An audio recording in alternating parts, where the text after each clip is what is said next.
Welcome to the Love Your Life and Yourself podcast, the weekly show where science meets soul and mom chaos meets mind mastery. You're not just a mom. You're a woman with dreams, a career, a body that needs care, and a soul that craves more. This podcast is your permission slip to stop surviving and start thriving in motherhood, health, career, and stress resilience. I'm your host, Dr. Ashley Rath, and every week we bring you actionable insights and transformative conversations to help you create a life you truly love. From evidence-based wellness strategies to authentic self-discovery, we'll explore what it takes to thrive through expert interviews and real unfiltered stories. Let's dive into today's episode.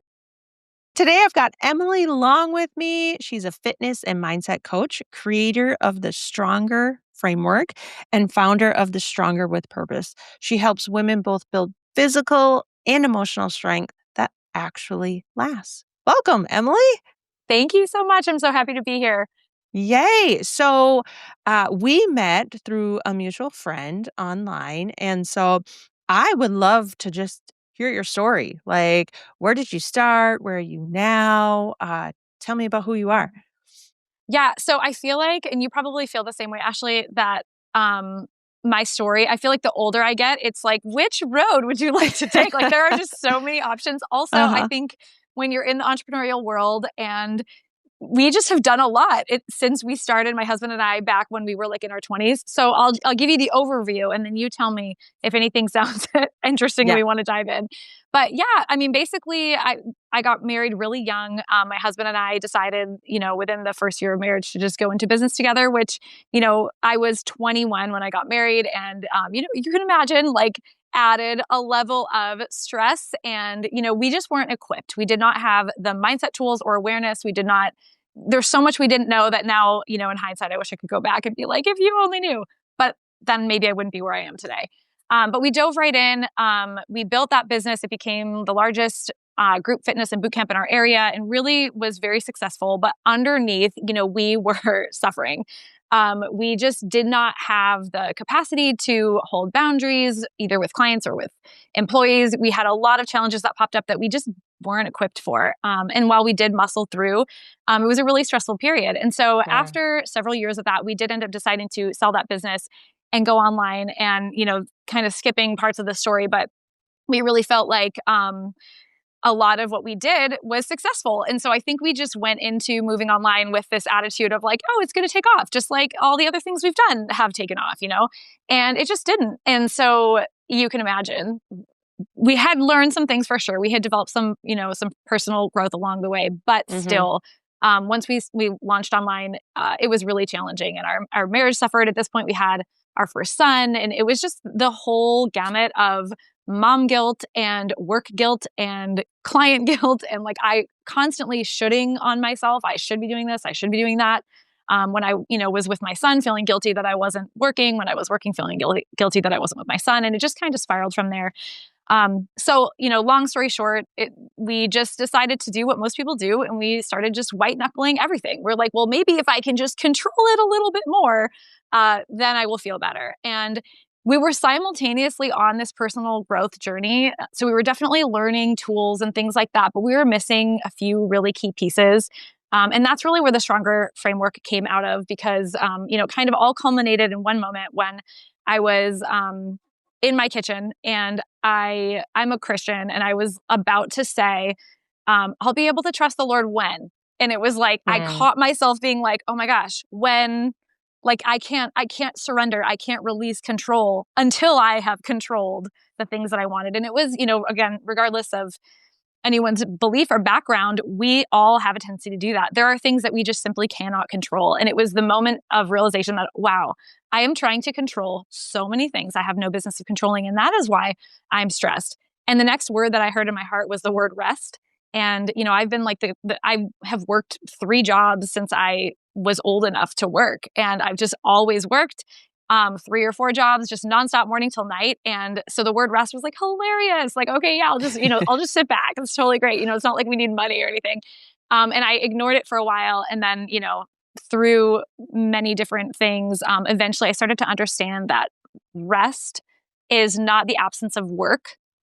it's working with the absence of anxiety and stress and Mm. hustle and striving. And once I was able to wrap my head around that, I wouldn't say I was operating in it yet, but once I understood that, it just transformed how I showed up in my life. It actually caused me to take a whole year off of work, and lean in with my kids. I started homeschooling all three boys and, got into sourdough. I mean, and I'm not saying everybody needs to do this, but for me and for the level of like hustle and striving and control that I was at, it was really transformational. And so now that I've kind of re-entered the working world, I've just learned how to do it from a place of rest instead of striving, and a place of surrender and trust, and just focusing on the things that are on my plate, to steward. So that's the high level 30,000 foot view, but that's a That big part of. is incredible. And honestly, it's impeccable. I don't know if you know who Kate Northrup is. She Yes. she has a podcast named Plenty. And I was literally listening to it on the way in today, and it talked about resting or Oh, slowing down. wow. And I have been in this mantra for, I would say, the last year of really putting my brakes on. And it has been incredibly powerful. And it's Hmm. wild to think about. You would think that the business would get worse, everything would fall apart, but the opposite has been happening. And Hmm. it's it's incredible. So let me ask you this. So you had this moment in the kitchen. You were standing there and you're like, "Oh my gosh, I c- I need to surrender that." So what did that actually look like? Did you like read a book? Did you follow a program? What did that actually look like? Because I think a lot of people are in that where they're Hmm. realizing, "Holy crap, I can't sustain this hustle grind mentality forever, but I don't know what to do." Yeah. Like, how do we take it from up here, what we know we need to do, and actually put Yeah. legs to it? Yeah. So I feel like these are those types of questions and answers that are just, they can feel frustrating because they're not black and white. And it's Mhm. so different, right, for each of us in the journey that we're on. So at that time, it was not a quick, it wasn't like, okay, rest. And now you need to surrender. And I was just like, okay. In fact, back then, this was a couple years ago, I actually made a reel, and it was like me waiting for everything in my life to change once I've surrendered it. And it was just like, in 30 minutes of deciding that, oh, I'm surrendering all my outcomes. What I have learned is that it is a day to day, moment to moment process. Mhm. Even though I am teaching this now and I'm teaching my clients how to do this, I am still constantly having to be like, oops, I'm white knuckling that again. Time to release it again. So the way that I do it is unironically through the Stronger framework. And once I had heard that word rest, the rest of it started to unfold. Like it was truly like I'm like, I don't think I can take any credit for this because of how it came to be. And what I didn't mention is during those years, I also suffered with infertility, recurrent miscarriage. We are Mm. foster parents. Like, we have had so many wild rides during those times that were already stressful. And my way of coping back then was to lean into physical strength, because people would say, wow, you're so strong, like mentally, emotionally. That's what they meant. But I knew I was physically strong. I could go and, deadlift a lot of weight. And I used that as another way to control. Like, I can't get my body to get pregnant and to sustain a pregnancy, maybe. I can't force that, but I can force it into submission in the gym. I can force it to hit a New York State record or whatever in the deadlift or whatever I was trying to do. And so I had learned the hard way that while that was really cool and it felt good for a moment, I would compete in a meet and I'd be like, yeah, I hit my goals. It's amazing. And then I would feel so low because Mm. nothing really changed internally. And so I had already Mhm. been through that. And so when I got to this point of rest, I realized, like, I'm not going to fake it. I'm not going to try to pretend or look strong or find strength in other ways. So what does it look like? Again, I think it's a daily process of recognition. I teach women how to build their backbone, which is ultimately just a connection to self. And I think it starts with that. The more connected we are to ourselves, the more able we are to get in tune with, what am I feeling and what am I experiencing? And like, what is this telling me? Because, I just had a client the other day actually who mentioned, she was feeling really down, and she was kind of like, she had reacted out of it and was kind of beating herself up. And we tend to do that. Like, we'll experience a feeling or an emotion, we'll react to it because we haven't trained ourselves yet to slow down and get curious about it. And then we judge ourselves for our reaction to that emotion or feeling, right? And, I was challenging her to just get curious. Just take a second and say to yourself, like, oh, interesting. I was really edgy. I was really on edge. I wonder why. And then as a result, I was short with my kid. Well, first, I know exactly what I need to do. I can go repair with my kid. Hey, I'm so sorry. It wasn't fair to you that I was, reactive like that. Mommy was feeling a little bit on edge. Right now, I'm just thinking through maybe why. And then the next step is like, ask yourself, like, what's actually going on here? What's underneath it? I think this is where it's not black and white, because sometimes you'll be like, oh, I know exactly what it is. It's because of XYZ. It could be something as simple as I just haven't been sleeping enough. Or it could be there's actually this really stressful thing happening at work and I'm carrying that in my personal time. I mean, it could be I was triggered by some deep core wound that occurred in my childhood, right? Like, it's this wide range of things that it could possibly be. But by getting curious, it's actually a way to rebuild self-trust, because it's like your body's giving you the signs, right? I'm not okay. And when you stop and you go, hey, what's going on? Even if you don't discover that answer, you're teaching yourself on a subconscious level that this matters and it's important. And you'll begin to trust yourself the more you move forward. So it was like 1,000 tiny moments like that. Like, oh, I feel really on edge, especially when I was trying to rest. I feel like I should be doing something. Oh, okay, interesting. Instead of judging myself for it, what is this? I wonder where this is coming from. Wow, I didn't realize how performance driven I was. I didn't realize that I actually get anxiety when I try to just be. And just learning how to be, not be peaceful, not be confident, not be certain, not be, totally clear on everything you're trying to do, but literally just be with yourself as you are, I think is one of the first steps. Just getting curious. And I could go off forever on that. No, I think that's fascinating. And it really aligns with my work and what I do. And I love the word curiosity because, from a neuro standpoint, to be curious, you actually have to be firing in the prefrontal cortex, which is the opposite of a stress state. It's the parasympathetic state. So you're not in this survival mode. And I think that's where many of us women like to live in that like sympathetic overdrive, the stress response, the go, go, go, the hustle, hustle, hustle. And so what I've noticed personally is when I slow down, I can actually get curious. It's in the hustling, it's in the hurrying, it's in the do more checklist perfectionism that you can't even fathom curiosity in that, because you're literally not wiring neurologically for your brain to function that way. And so I think it's really curious, or I think it's really fascinating that he used the word curious in it, because it opens up the whole world of, oh, it's like the wonder. It's yeah. Yeah, So absolutely. And I'm so glad you said this. And I'm sure you talk about this a lot. But what I was doing, and I didn't realize I was even doing it, is when I would experience like that, like, rah, whatever it was, whether I was just on edge or I was annoyed and I'm yelling at my kids or what, just showing up how I do not want to be, I would usually go, I'd be like, I just need a minute. And I'd get in my room. And what I was doing is I was grounding, right? I was sending myself back so that I could actually think.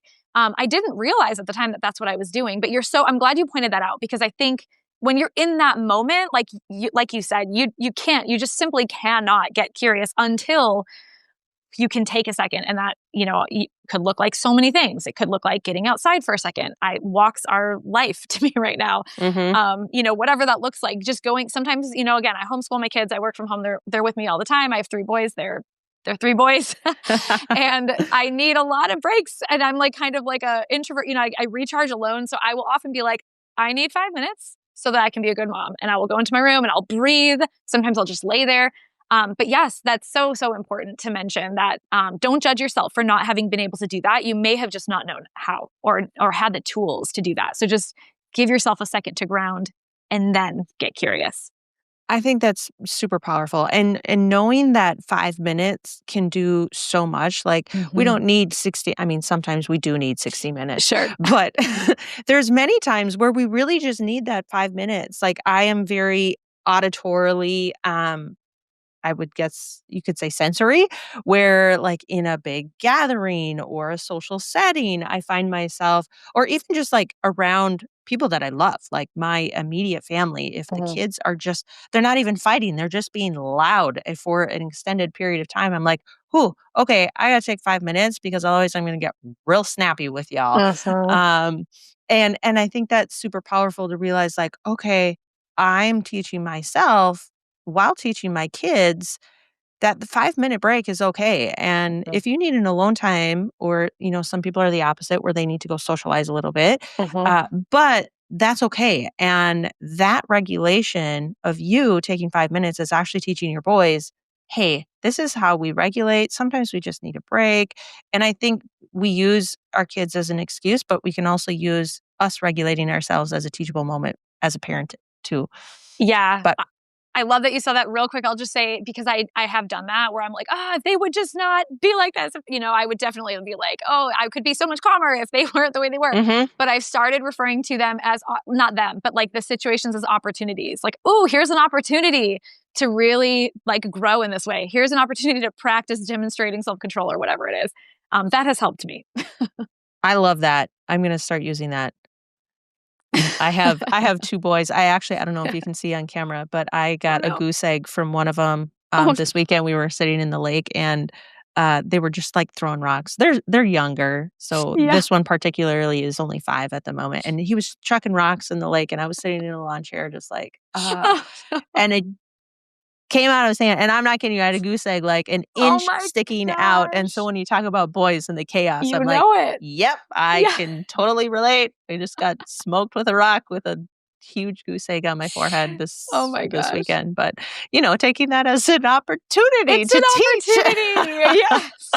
even in the midst of, "What the heck just happened?" Literally, So, why are we throwing rocks? Yes. But yeah. yes. Anyway, okay, so I wanna go through the stronger framework just breakdown, letter by letter because it is an acronym from what I have learned Yep. anyway. So talk to me about what the stronger framework is. Yeah, sure. I'll go over each letter pretty quickly and just give a short description. But so it starts with S, which stands for the word surrender. We've talked about this. So it's really just about surrendering all the things that you couldn't control anyway.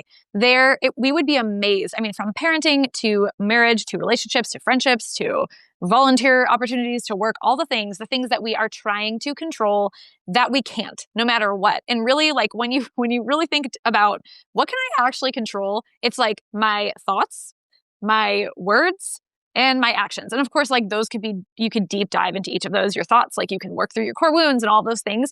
But there's actually not that much that we can control. And yet we act like we can control our children's behavior or we can control what happens at work or outcomes. So surrender is all about opening up your hand. And I like to think about pursuing everything in my life now with an open hand. Like I'm just like, here it is. And if it's taken, that's okay. I'm going to be okay. And if it's added, that's okay. I'm going to be okay. So that's what surrender means. And that's what it looks like. And again, this is a moment to moment process because there are times where I'm like, yes, I've surrendered that. And then all of a sudden I'm like, I feel so anxious about this. And that's a trigger. It's a warning that's telling you, you're probably not surrendering it. You're probably trying to hold on to something again that you have no business trying to control. So that leads us to the T, which is a two-parter. So it's trust. So when you surrender, you have to trust that it's going to work out the way it's meant to work out. Like you just have to. You can't just surrender and then like stare at it the whole time because you're not surrendering it. It has to go hand in hand with surrender and trust. But the second part of that, and this is the part that people like me and probably you, I don't know, like those of us who are doers love is be trustworthy.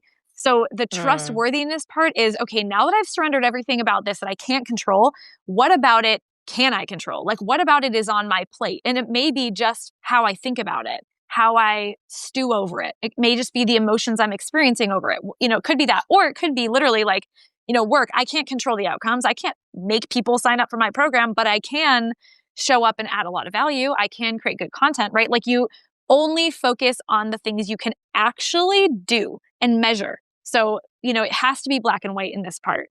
So that's the be trustworthy. I also like to think of it as like being a good steward. So again, with my kids, I cannot control their behavior. I can't control what they do or how they turn out.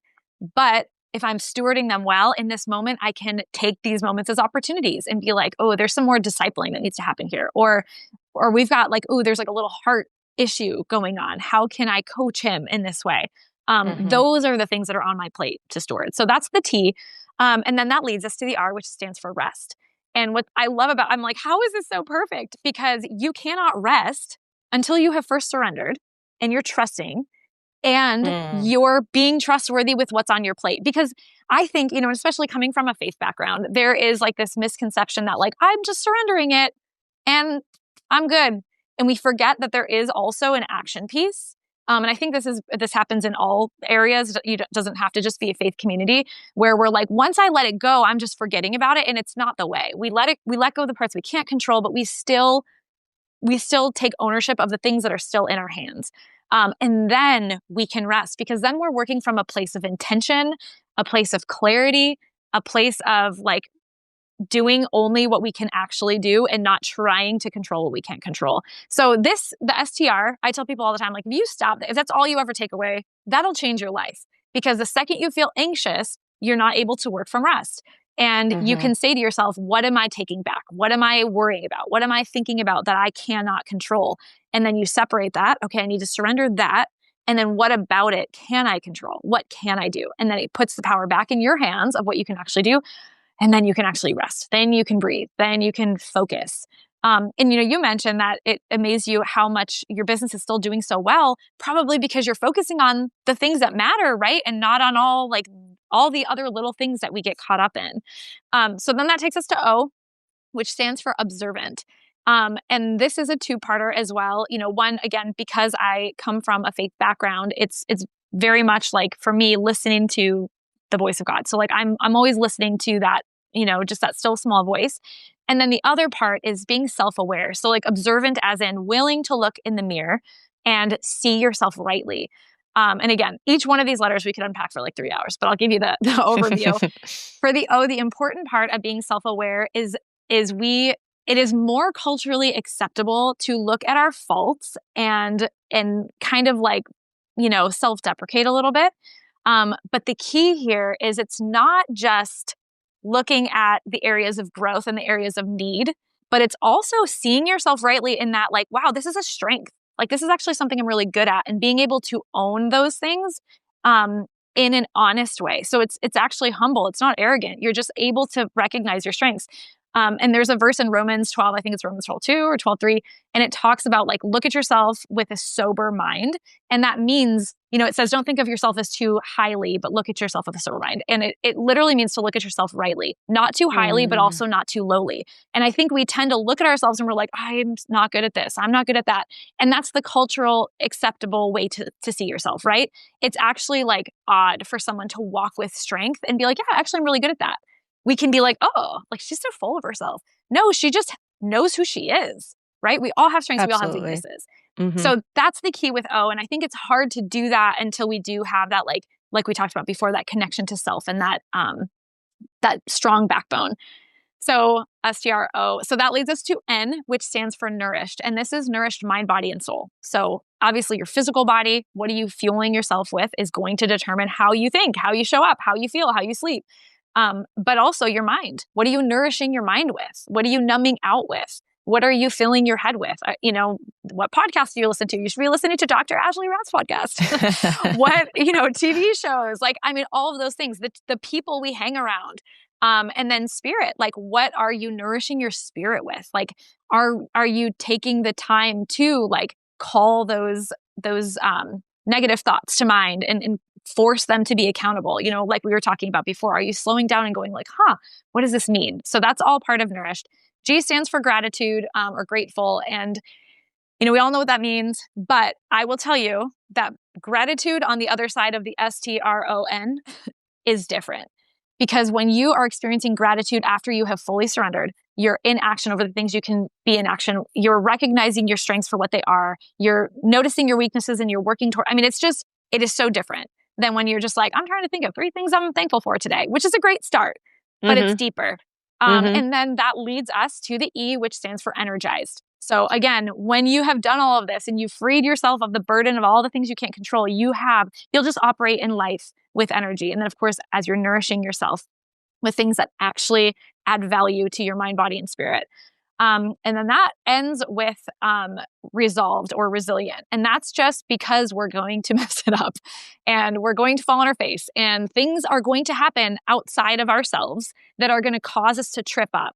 And it's just the determination to continue to stay connected to yourself, to get your feet back under you and to continue moving forward, surrendered, trusting, and from a place of rest. So that's like the 30,000 foot view of the stronger framework. It's so powerful. And how cool is it that it spells stronger? I mean, I'm just in awe of this. I'm like, literally everything that like we talk about is in this, and it's I know. And it's like the it's word, so cool. like I got the nickname years ago at a kettlebell conference or certification. I mean, Emily Longstrong. And it's like been my nickname ever since. And I've really held on to it. And I'm like, how, like this has to be straight from God. There's no way I came up with this on my own, but thank you for appreciating it too. Yeah, I'm like just in awe of that. Yeah, it's everything that I talk about in. Oh, I wow. think in the world that we're in of health and wellness, we realize that it's so much more than just nutrition and working Oh, out. yeah. And I love how that is just all encompassing. So I have a question to follow up with that framework. You obviously coach the framework and you have lots of clients. I'm guessing more women, but I guess I shouldn't assume that. All women. Yeah. Okay. All Mhm. women. So why do you think women, like from my perspective, I feel like it's this all or nothing perspective that we get in it. They're like they look at, they may probably read the stronger framework and they're like, "Oh, I'm good at that. I could do that. I could do that, but I can't do that. So I'm just not even going to start." Or I think this perfectionism, and maybe it's due to social media, of seeing these curated posts all the time. But why do you think so many women fall into this trap? Oh man, that is a topic we talk about a lot. And all my clients struggle with it. And I did for years and years and years. Um, why I think they struggle with it, I think is multifaceted. I think it is so many cultural expectations. I think it is the mixed messaging. I mean, this is just one facet of it, but it's a privilege. Aging is a privilege and you should love yourself at every stage, but also here's 50% off all of these, things you can do to your face or whatever. And no, I'm not shaming anybody who gets those things done, but we have these those are opposing messages and we're getting them out of the same mouths. And I think that's a huge part of it is just there's so much confusion in the fitness world, in the aging world, in the working woman world, in the stay-at-home mom world. Like the messaging is so confusing. Stand, with boldness and confidence, but don't be too much. Those are two messages we are getting always at the same time. And I think the confusion doesn't help. However, and then I also think you have things like diet culture and, like stuff like this that we have been programmed with. And while fitness is a part of what I do because, being stronger, you have to have a healthy body. You don't have to have a size 2 body, but you do have to be doing things that are nourishing your body in order to feel great, right? And so a lot of times women, they'll want to start with that, but they just zoom right back into when it felt like a part-time job, when it was like, you're either doing it or you're not. And I think a lot of times the reasons that we're doing things drive that all or nothing behavior because either, here's really what it comes down to. Because the goals tend to be things that should be surrendered. For example, if we're talking about fitness, the goal is weight loss. I'm trying to lose 50 pounds. Well, you actually can't unless you cut off an arm or a leg. That's one way you could do it. You could just drop 50 pounds probably like that. But unless you do something like that, you actually can't make yourself lose weight. You can't stand on a scale and will it to go down. All you can do, so you have to surrender that, right? And you have to trust that your body is going to do what it was designed to do. All you can do is nourish your body, move your body, think kindly and lovingly about, like, those are the only things you can do. You can't force those to create the outcome that you want. Now, we do know that, yes, the healthier that we eat and, the more nourished we are, the more we move, tends to result in a lower scale. But I think a lot of times when we get so wrapped up in those end results that we can't control, that's what makes us fall into those all or nothing mindsets. So when we can shift our mindset to, like, I move my body because I feel amazing when I do. I nourish my body because I have more energy when I do, and because I love myself. And the same way that I want to do good for my kids, I want to do good for myself. So, again, so multifaceted, but I think it really does boil down to when we get connected to ourselves again and we build that self-trust and that self-compassion, we actually start to treat ourselves like someone we love, because we do. And we no longer, the more in touch we are with ourselves, then less we have to do behaviors that are more like avoidant or numbing out, like binge eating at night or, watching Netflix all night or, things like that we tend to fall into when we don't know how to manage some of those emotions. But, from like a very practical standpoint, I always teach my clients, what is the next right thing? What's the next one? You can't control what you do a week from now, but like, what's one thing you can do right now that'll just add energy to your life? And then the last piece I'll mention on that a lot of people miss is they don't take the time. They know what they want, or they think they know what they want, weight loss or whatever. I can always get them to realize that that's actually not what you want. You want to have energy to play with your kids, and that strict diet is going to make you feel like garbage, and you're probably not going to have any energy. And then when you gain the weight back, you're going to feel even worse. But what they really want is to have a better quality of life. That's what it always boils down to when we dig into it. But then when we ask why, I mean, but especially when we had the gym, I would sit down for these appointments with people and they would end up in tears and I would end up in tears because I'd be digging with them to figure out what their real why was. Once you uncover what the reason is that you want to achieve these goals, it is so much easier to apply something like the Stronger framework because it comes down to a heart level. It's like, it's just so much deeper than I want to lose 20 pounds for my vacation, and it makes it more, you're more willing to make the small, seemingly insignificant changes and repeat them over time. To get those results. There were so many nuggets in there. So many nuggets.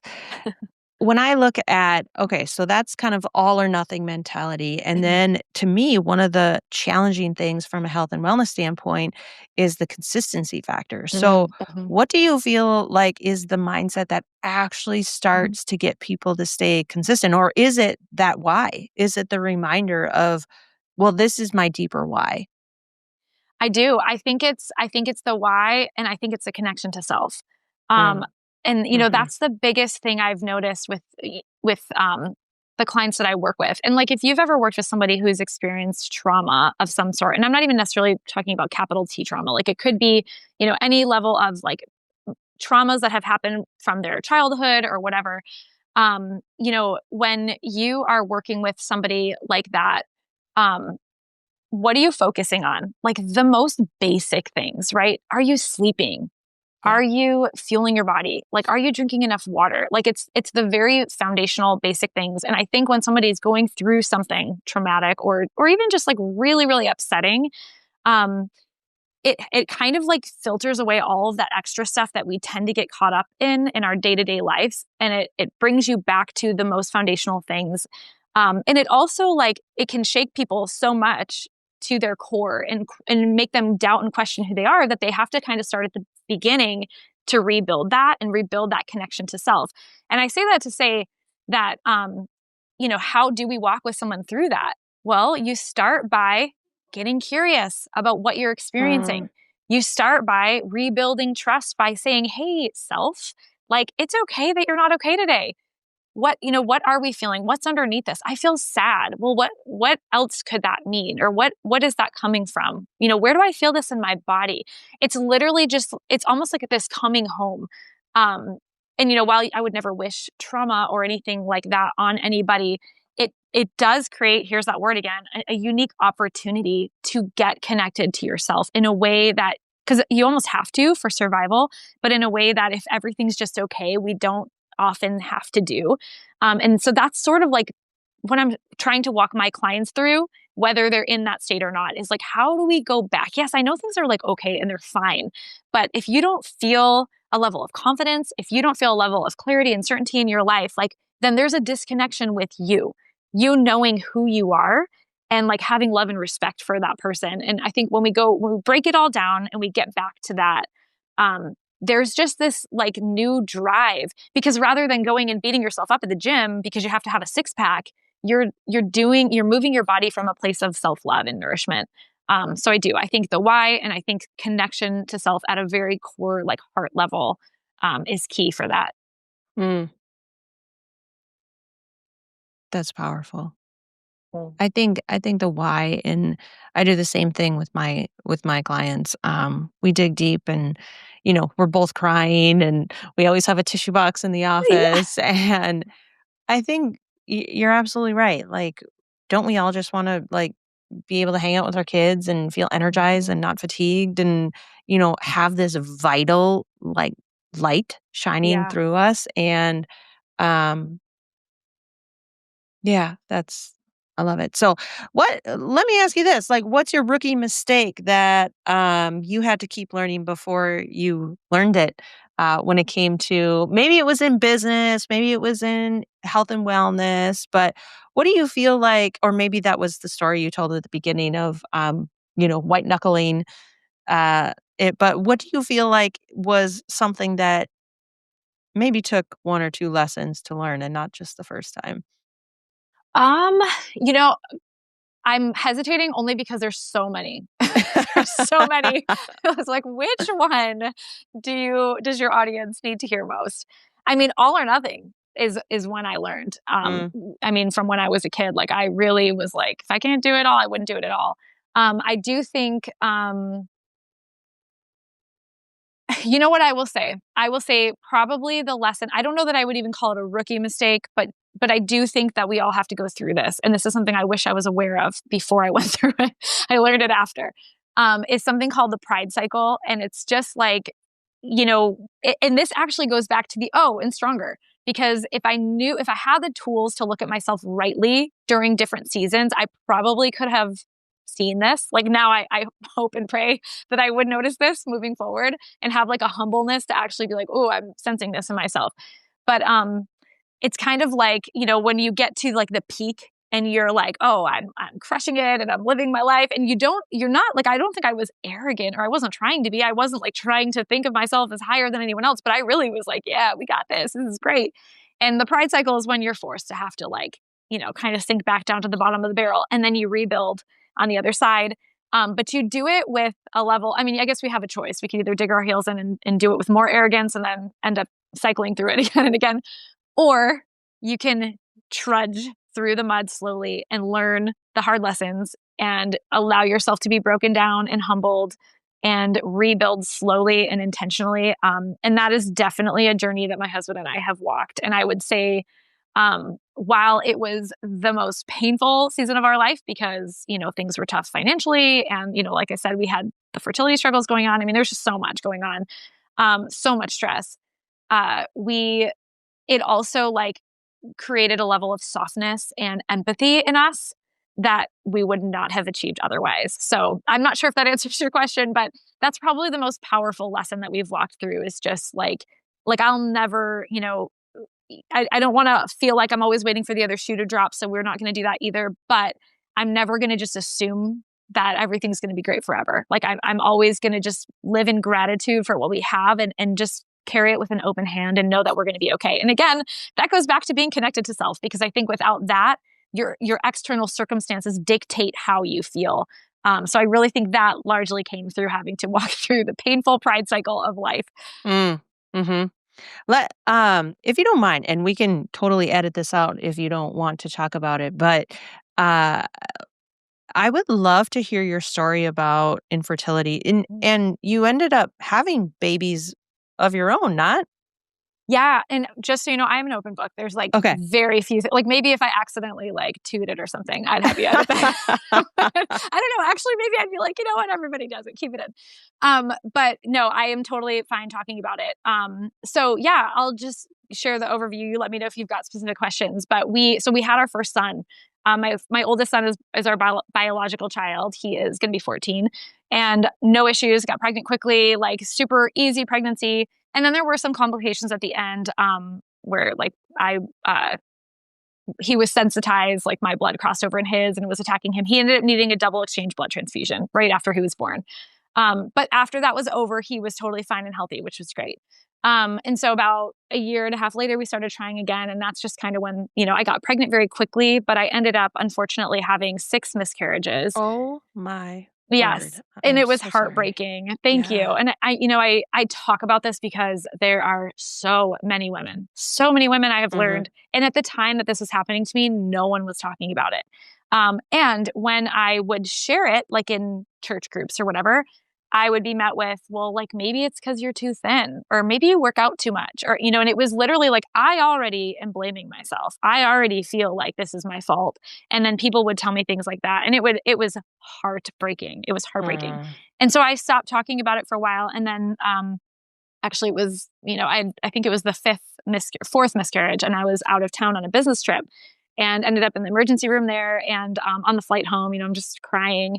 And I heard very clearly in my heart, this is meant to be part of your story. You need to share it. And so when I got home, I started sharing it. And it's been like, it's just been wild how, I've been able to connect with so many women and encourage them along their journey. So that was, again, a long season. And then we entered into the world of foster care. So my 2 youngest boys, are actually adopted through foster care. And Oh, they came to us when they were 2 weeks old and 16 months. oh my goodness. And my middle son just turned 9. So it's been many, many years, but, so there's, a lot of redemption in that story, but it was definitely a difficult season. We never found out why. There was never any answers. No one could figure out what was going on.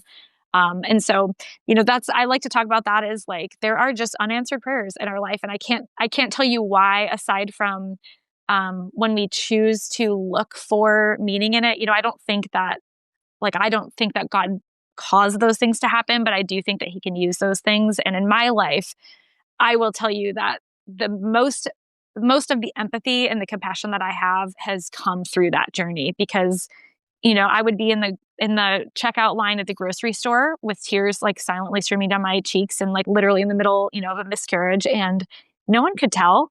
And I just Yeah. remember thinking, like, you have no idea, like my heart is broken. And if someone would like be kind of short with me or just not kind, like I was so sensitive to that, because I'm just like, if you only knew, like, wouldn't you just want to make me smile if you knew? And so it's turned me into the kind of person that always is trying to like connect with strangers or smile at them or just say a kind word. I'm a big believer in like, if you think it, say it. Like if you think something nice, say it. Because life is short, and you have no idea how even complimenting someone's shirt could, they might need exactly that in exactly that moment. So, Mm. Yeah. I can relate. I haven't had 6, but we had 1 and I had oh, that baby at 19 weeks. It was pretty terrible. And so it's heartbreaking, and it's also, in my book, I have a chapter that talks about, how shitty things happens to good people, and we don't know mhm. why all the time, Yeah. and we may never know why. Most of the time, we don't know why, and how to take those crappy things and turn them into lessons, Mhm. and not necessarily wins, but how can we learn and grow from them? Because they're Yes. still crappy, like, they still suck. Yeah. Um, but really, how can we learn and grow from them? And that's powerful. And I feel like we're so aligned. I write for just our local newspaper, and the story this week was all about curiosity Oh, wow. and how we can because everyone has a story. Everyone has their burdens that they're carrying, and if we can stop and get curious, it goes back to our word curiosity at the beginning. Mhm. But if we can stop and just get curious instead of judging, how Mhm. much more connected we'd be as a Oh, society.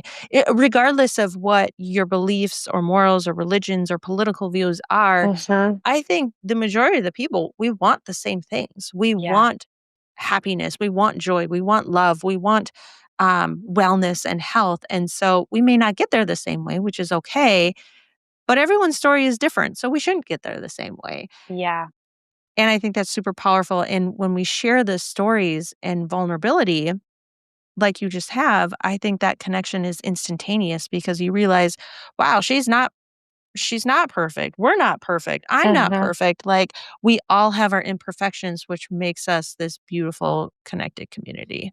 Oh, I couldn't So, agree more. I could not agree more. I feel like, um, yeah, I probably to a fault, although I don't know, maybe it's not a fault, like overshare because mm, it is like one of the it would make me so sad and heartbroken if somebody looked at me and thought I was perfect because I am so not. So I am always trying to vulnerably share, like, no, actually, I just screamed at my kids today. So, I'm trying not to. I'm working on it, but like, I am so far from perfect. Please do not put me on a pedestal. I don't belong there. And I have learned to do the same. But no, I couldn't agree more. Just by sharing openly, and I do think there are times to keep your story to a smaller group of people. We have to be careful, with who we share certain things with for sure. But I agree. It connects us. And like you said, no matter what your background, like that is exactly the world that we want, right? Like when you connect one-on-one and heart to heart, it's amazing how much more in common I think we all have than we even realize. so true. All right. Emily, thank you so much for your time. I'm going to ask you, where do we find you? This framework is amazing. What do you have going on? Do you have any events or launches or uh, coaching stuff that we should know about? What do you Yeah, have thank going you so on? much. I appreciate you asking that. So right now, I'm most active on Instagram, which is my account right now is emilylong.strong on Instagram. And then I do have a waitlist page right now. So if anybody is like, I want to get on your list and just see what you have going on, I don't have any launches coming up right now, but I will in the very near future. I have a new course coming out called Build Your Backbone.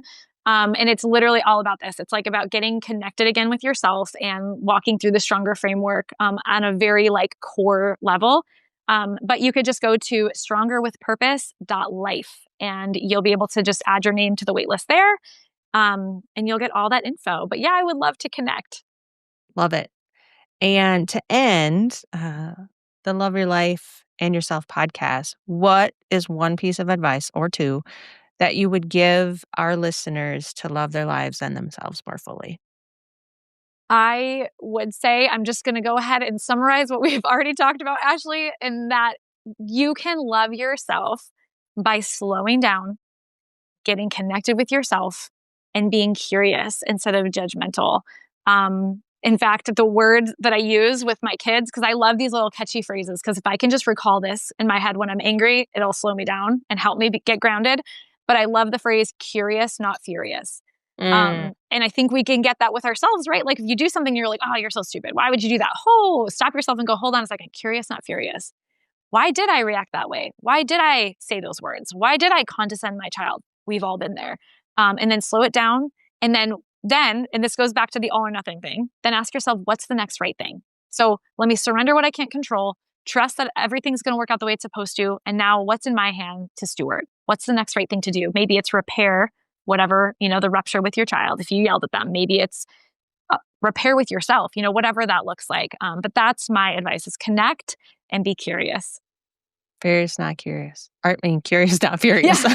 Sometimes I can't lie. Sometimes I'm like, nope, it's furious, not curious today. It happens. Oh, goodness. Thank you I so much, love it. Emily. I really appreciate your time and your knowledge and expertise and just wisdom that you have. Thank you. Oh, thank you so much. You're amazing. And thank you for having me, Ashley. Absolutely. Thanks for tuning in to Love Your Life and Yourself. I hope today's episode gave you one more tool or one more truth to help you thrive in your health, happiness, and resilience. Remember, loving yourself isn't selfish, it's leadership. And it's the foundation for building a life that actually feels like yours. If this spoke to you, hit that follow button, leave a review, and send it to a friend who needs to hear it. And if you want to dive even deeper, grab a copy of my #1 best-selling book, Love Your Life and Yourself. It's the heart behind this podcast, and it's helped thousands of women step into a life they actually love. You can find it at drashleyrath.com or through the link in the show notes. Until next time, take care of you and keep choosing to love your life and yourself.